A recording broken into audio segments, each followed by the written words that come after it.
안녕하세요, 라스카도로입니다. 개인적으로 두 차량의 파워트레인 그리고 디자인 변화가 궁금해서 정말 저답지 않게 빠른 리뷰로 코나 1.6 가솔린 터보 그리고 2.0 가솔린 자연흡기, 여기에 코나 기본형 디자인과 N9 디자인에 대해서 비교를 해봤습니다. 먼저 코나 N9은 별도의 모델로 분리된 트림이 아닌 하나의 추가 패키지 옵션이라고 보시면 되는데요. 코나는 총 3가지 트림인 모덤, 프리미엄, 인스퍼레이션으로 나눠져 있는데요. 1.6 가솔린 터보 기준으로 기본 깡통 모델인 모던 트림 2,584만원에는 N9 디자인 패키지를 선택할 수가 없습니다. 하지만 중간 트림 2,810만원부터 190만원을 추가하시면 N9으로 변경이 가능한데요. 가장 상위 트림인 인스퍼레이션 3,155만원에서는 100만원만 추가하시면 N9으로 변경이 가능하며, N9으로 선택하시더라도 별도의 알칸타라 스티어링 휠, 알칸타라 암레스트 인테리어 패키지는 37만원 옵션을 추가할 수가 있습니다. 이번 시승차에는 알칸타라 인테리어 패키지를 제외한 인스퍼레이션에 N9이 추가된 모델이라고 보시면 될 것 같습니다. 검정색 차량은 2.0 가솔린 자연흡기 엔진에 N9 패키지를 적용한 차량이고요. 흰색 차량은 1.6 가솔린 터보 엔진을 적용한 기본 모델입니다. 우선 두 차량의 제원을 한번 살펴볼까요? 가솔린 1.6 터보 차량은 이전 1세대 모델과 동일한 엔진을 가지고 있지만 약간 성능의 향상을 보여주고 있습니다. 특히나 1세대 모델에는 7단 DCT 변속기를 사용했지만 2세대 모델에서는 8단 토크 컨버터를 사용하고 있습니다.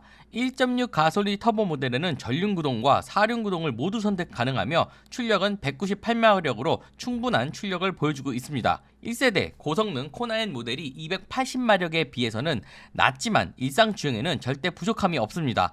여기에 토크는 20토크 정도로 보여주고 있으며 1세대 대비 복합 연비 0.3kg, 증가된 13.3kg 정도의 연비를 보여주고 있습니다. 서스펜션은 기본 토션빔을 가지고 있지만 기본 모던 트림에 205만원을 추가하시면 사륜구동이 적용돼서 H트랙, 경사도 저속 주행 장치, 후륜 멀티링크 서스펜션을 옵션으로 선택할 수 있는 것이 특징입니다. 2.0 가솔린 모델은 터보차저가 아닌 자연흡기 엔진으로 이전 베뉴에 적용된 IVT 무단 변속기를 적용한 것이 특징인데요. 1.6 가솔린 터보와 가장 큰 차이는 바로 2.0 자연흡기 엔진의 사륜구동을 선택할 수 있다는 점입니다. 즉 2.0 가솔린 모델에는 후륜 서스펜션을 토션빔에서 멀티링크로 변경하는 것이 불가능합니다. 최고 출력은 149마력으로 1.6 가솔린 터보와 비교하면 49마력의 마력 차이를 보여주고 있지만 실제 체감은 베뉴의 123마력보다 안 나가는 느낌이 좀 강합니다. 제가 이전 차량이 베뉴라서 단순히 베뉴랑 비교한 거니까요, 참고만 해주세요. 토크는 18.3토크를 보여주고 있으며 복합연비 13.6kg의 연비를 보여주고 있습니다. 코나 1.6 가솔린 터보보다 0.6kg 정도의 연비 차이를 보여주고 있는데요. 아마 다음 영상은 코나 하이브리드 모델 시승기일 것 같은데요. 시승을 해보고 두 차량과 비교를 해보도록 하겠습니다. 그럼 N9은 어떤 부분이 달라지는지 한번 확인해 볼까요? 코나 일반 모델을 살펴보면 둥글둥글한 느낌이 사실 디자인적으로 괜찮다는 느낌을 보여주고 있습니다. 하지만 코나 N9 전면 디자인과 비교하면 뭔가 허전하고 부족한 느낌이 강한데요. 그만큼 코나 N9의 존재감이 꽤나 좋은 편입니다. 코나 N9 전용 프론트 범퍼를 적용하여 날렵한 느낌으로 고성능 SUV에 대한 느낌을 충분히 적용하고 있으며, 기본형과 마찬가지로 수평형 LED, 심리스 호라이즌 램프와 풀 LED 헤드램프를 적용한 것이 특징입니다. 휠 디자인도 다른데요. N9 19인치 전용 휠을 적용하고 있습니다. 하지만 모던 트림에 적용된 17인치 알로 휠을 제외한 18인치, 19인치 옵션 휠이 잘 나와서 N9 휠이 엄청 특별해 보지는 않습니다. 여기에 추가로 휠캡이 현대자동차 로고가 아닌 현대 고성능 N 로고를 적용한 것이 특징입니다. 뒷모습을 살펴보기 전에 차량 후측면을 살펴보면 스포일러 하나로 디자인의 느낌이 완전히 새롭다는 것을 느낄 수가 있는데요. 기본 모델과 비교하면 정말 좋은 존재감을 보여주고 있습니다. 기본적으로 N9 전용 윙 타입 스포일러는 현대자동차 디자이너들을 정말 칭찬하고 싶을 정도로 꽤나 매력적인 디자인으로 완성됐는데요. 특히나 스포일러에 브레이크 램프가 길게 한 줄로 된 것이 아닌 중간에 작게 된 이유가 바로 N9 스포일러 때문이구나 라는 생각이 들게 합니다.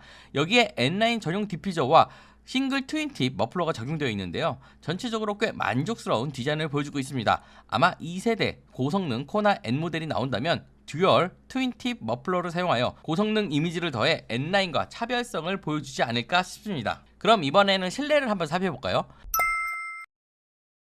사실 이번 N9 코나에는 실내가 엄청나게 파격적이지는 않습니다. 소소한 포인트를 주고 있는데요. 무엇보다 공조기를 가로지르고 있는 레드라인이 인상적이지만 이전 코나 시승기에서 이야기했던 대로 레드라인이 한 줄로 이어졌다면 더 멋지지 않았을까라는 생각을 해봤습니다. 코나 N9에서는 공조기 라인이 부각되면서 이런 생각이 더욱 강하게 들었습니다. N9 전용 스티어링 휠은 타공 펀칭이 적용된 가죽을 사용하고 있어 그립감을 좀 더 좋게 만들었으며 기존 블랙 색상의 재봉선에서 레드 색상의 재봉선으로 포인트를 확실하게 주고 있습니다. 여기에 스티어링 하단에 N로고를 적용하여 완성했으며 알칸타라 옵션 37만원을 추가하시면 알칸타라 스티어링 휠, 알칸타라 암레스트를 적용할 수가 있습니다. 간혹 알칸타라가 아니라는 분들이 있는데 이번에 현대자동차에서는 시트에 아예 알칸타라 로고를 부착한 것도 볼 수 있습니다. N9 전용 메탈 페달 풋레스도 적용되는데요. 이건 개인적으로 다이를 통해서 N9 모델이 아니더라도 쉽게 바꿀 수 있을 것 같습니다. 문을 열었을 때 N9 전용 메탈 도어 스커프가 적용되는데요. 레이스 경기의 깃발인 플래그 패턴을 적용한 것이 특징입니다. 그런데 이거 미니 쿠퍼 같은 느낌 저만 드는 걸까요? 중간에 N 로고라도 하나 넣어줬으면 했습니다. 실내에서 가장 만족스러운 부분은 바로 시트입니다. N9 전용 가죽 알칸타라 콤비 시트는 정말 만족감이 좋은데요. 보통 알칸타라 재질을 사용하는 고성능 자동차 모델들은 통풍 시트가 없지만 호나 N9에는 통풍 시트까지 편의성이 돋보이고 있습니다. 가장 많이 보이는 레드 라인은 인상적인데요. 여러분들의 생각은 어떠신가요? 코나 1.6 가솔린 터보, 2.0 가솔린 자연흡기 두 차량을 모두 시승해본 결과 냉철하게 2.0 가솔린 자연흡기 엔진은 추천하지 않습니다. 두 차량 모두 강남 토요일 연비 테스트를 진행했을 때 공인 시내 연비는 1km 정도 차이를 보여줬는데요. 실제로 시내 연비 1km 정도의 작은 연비차를 보여줬습니다. 파조 정숙 주행 같은 경우는 두 차량 모두 동일한 결과를 보여줬기 때문에 자세한 사항은 제 유튜브 구독 눌러주시면 조만간 업로드 예정입니다. 출력적인 부분도 1.6 가솔린 터보가 월등히 만족스럽고 2.0 가솔린 모델은 상당히 부족한 느낌입니다.